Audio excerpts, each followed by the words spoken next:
La finance classique, à l'origine des modèles financiers que nous utilisons, repose sur un postulat essentiel. Les agents économiques sont rationnels. Être rationnel, cela signifie être capable de maximiser son utilité marginale, et ceci en étant en mesure de traiter l'arrivée de toute nouvelle information et de réviser ses décisions en conséquence. Or, les recherches en psychologie montrent que les individus ont une rationalité limitée.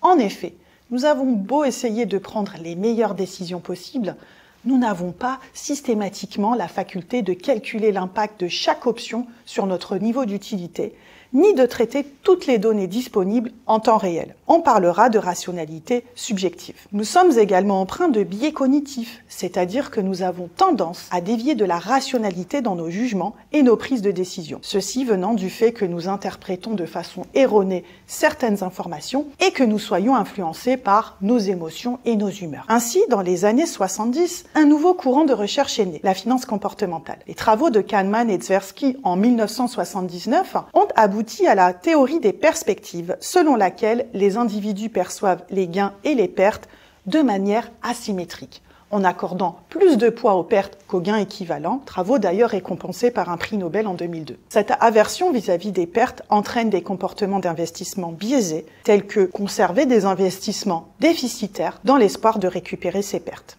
Depuis, les recherches en finance comportementale se sont beaucoup développées et ont permis de comprendre de nombreuses anomalies sur les marchés et l'origine de bulles spéculatives. De nombreux biais d'investissement ont été mis en évidence, tels que l'ancrage. Nous nous fixons souvent une valeur de référence, comme le prix d'achat d'un titre, et prenons nos décisions sur la base de ce prix, plutôt que de se concentrer sur ce qui peut impacter la valeur future.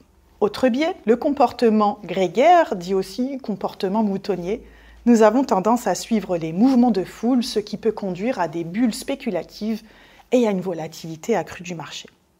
Il existe encore bien d'autres biais et heuristiques. Je vous invite à aller les consulter. Ceci vous sera grandement utile pour prendre des décisions rationnelles et éclairées.